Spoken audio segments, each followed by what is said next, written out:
प्रणाम आत्मीय भाइयों एवं बहनों। बाल संस्कारशाला मार्गदर्शिका से आपको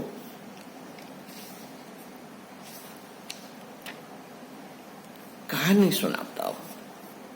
कृपया कहानियों को ध्यान से सुनिए और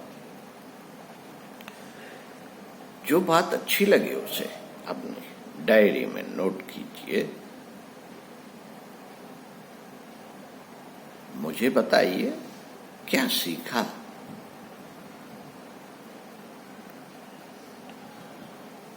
धर्म का मर्म। एक साधु शिष्यों के साथ कुंभ के मेले में भ्रमण कर रहे थे। एक स्थान पर उन्होंने एक बाबा को माला फेरते देखा, लेकिन वह बाबा माला फेरते फेरते बार बार आंखें खोल लेते और लोगों ने कितना दान दिया है यह देखते। साधु हंसे, वो आगे बढ़ गए। आगे एक पंडित जी भागवत कर रहे थे, पर उनका चेहरा यंत्रवत था। शब्द भी भावों से कोई संगत नहीं खा रहे थे। चेलों की जमात बैठी थी। उन्हें देखकर भी साधु खिलखिलाकर हंस पड़े। थोड़ा आगे बढ़ने पर इस मंडली को एक व्यक्ति रोगी की परिचर्या करता हुआ मिला। वह उसके घावों को धोकर मरहम पट्टी कर रहा था, साथ ही अपनी मधुर वाणी से उसे बार बार सांत्वना दे रहा था। साधु कुछ देर उसे देखते रहे। उनकी आंखें छलछला आई। आश्रम से लौटते ही शिष्यों ने उनसे पहले 2 स्थान पर हंसने व फिर रोने का कारण पूछा। वे बोले, बेटा, पहले तो 2 स्थानों पर तो मात्र आडंबर था, पर भगवान की प्राप्ति के लिए एक ही व्यक्ति आकुल दिखा। वह जो रोगी की सेवा परिचर्या कर रहा था, उसकी सेवा भावना देखकर मेरा हृदय द्रवित हो उठा और सोचने लगा कि न जाने कब जनमानस धर्म के सच्चे स्वरूप को समझ सकेंगे। कहानी नंबर 2, ब्रह्मा जी के थैले। साथियों, इस संसार को बनाने वाले ब्रह्मा जी ने एक बार मनुष्य को अपने पास बुलाकर पूछा, तुम क्या चाहते हो? मनुष्य ने कहा, मैं उन्नति करना चाहता हूं, सुख शांति चाहता हूं और चाहता हूं कि सब लोग मेरी प्रशंसा करें। ब्रह्मा जी ने मनुष्य के सामने 2 थैले रखे। बोले, इन थैलों को ले लो। इनमें से एक थैले में तुम्हारे पड़ोसी की बुराइयां भरी हैं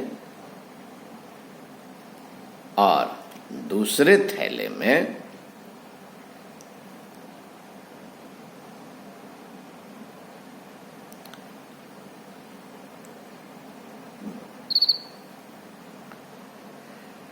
उसे पीठ पर लाद लो। ब्रह्मा जी ने मनुष्य को 2 थैले दिए और बोले, इन थैलों को ले लो। इनमें से एक थैले में तुम्हारे पड़ोसी की बुराइयां भरी पड़ी हैं। उसे पीठ पर लाद लो, उसे सदा बंद रखना।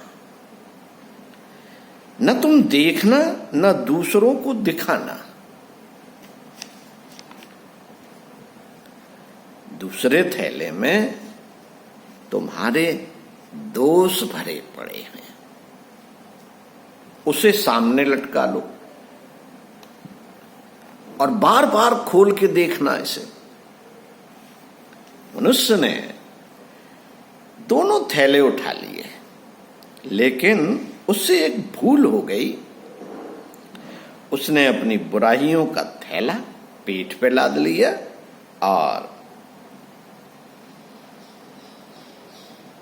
और उसका मुंह कस के बंद कर दिया।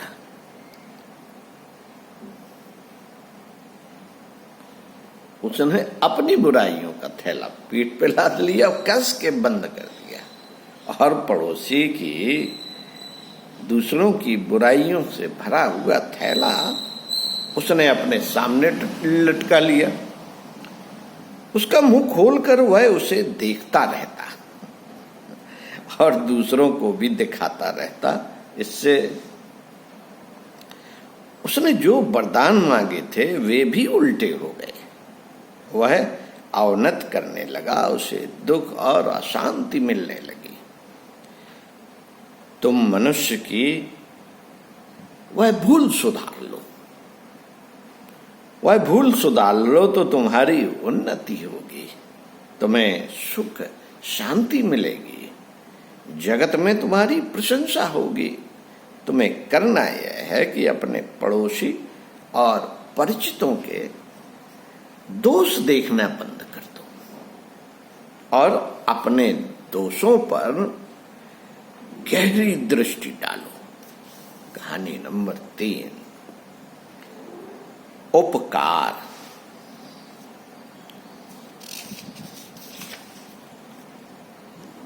साथियों, अफ्रीका बहुत बड़ा देश है। उस देश में बहुत घने जंगल हैं। उन जंगलों में सिंह, भालू, गैंडा आदि भयानक पशु बहुत होते हैं। बहुत से लोग सिंह का चमड़ा पाने के लिए उसे मारते हैं। गर्मी के दिनों में हाथी जिस रास्ते झरने पर पानी पीने जाते हैं, उस रास्ते में लोग बड़ा और गहरा गड्ढा खोद देते हैं। उस गड्ढे के चारों ओर भाले के समान नोक वाली लकड़ियों को गाड़ देते हैं। फिर गड्ढे को पतली लकड़ियों और पत्तों से ढक देते हैं। जब हाथी पानी पीने निकलते हैं तो उनके दल में सबसे आगे आगे चल रहा हाथी गड्ढे के ऊपर बिछी हुई टहनियों के कारण गड्ढे को नहीं देख पाता, और जैसे ही टहनियों पर पैर रखता है, टहनियां टूट जाती हैं और हाथी गड्ढे में गिर जाता है।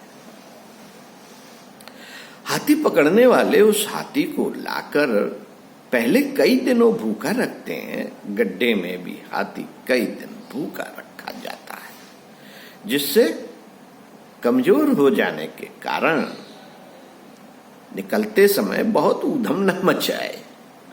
भूख के मारे हाथी जब छटपटाने लगता है, तब एक आदमी उसे चारा देने जाता है। चारा देने के बहाने वह आदमी हाथी से धीरे धीरे जान पहचान बना लेता है और फिर हाथी को वही सिखाता है। शिक्षा देने के बाद हाथी को लोग बेच देते हैं। कई बार हाथी पकड़ने के लिए जो गड्ढा बनाया जाता है, उसमें रात को धोखे से हिरन, नीलगाय, चीते या जंगल के दूसरे पशु भी गिर जाते हैं। गड्ढा बनाने वाले उन्हें भी निकाल लाते हैं। हाथी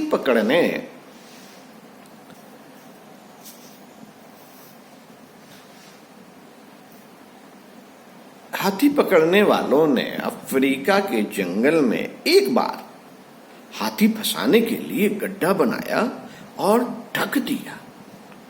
रात में एक सिंह उस गड्ढे में गिर पड़ा। सिंह किसी छोटे पशु को पकड़ने दौड़ा होगा और भूल से गड्ढे में जा पड़ा होगा।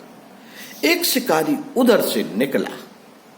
उसने सिंह को गड्ढे में गिरा हुआ देखा। वीर पुरुष किसी को दुख में देखकर उसे मारते नहीं, उसकी सहायता करते हैं। सिंह बार बार उछलता था, किंतु गड्ढे के चारों ओर गड़ी नोक वाली लकड़ियों से उसे चोट लगती और फिर गड्ढे में गिर जाता।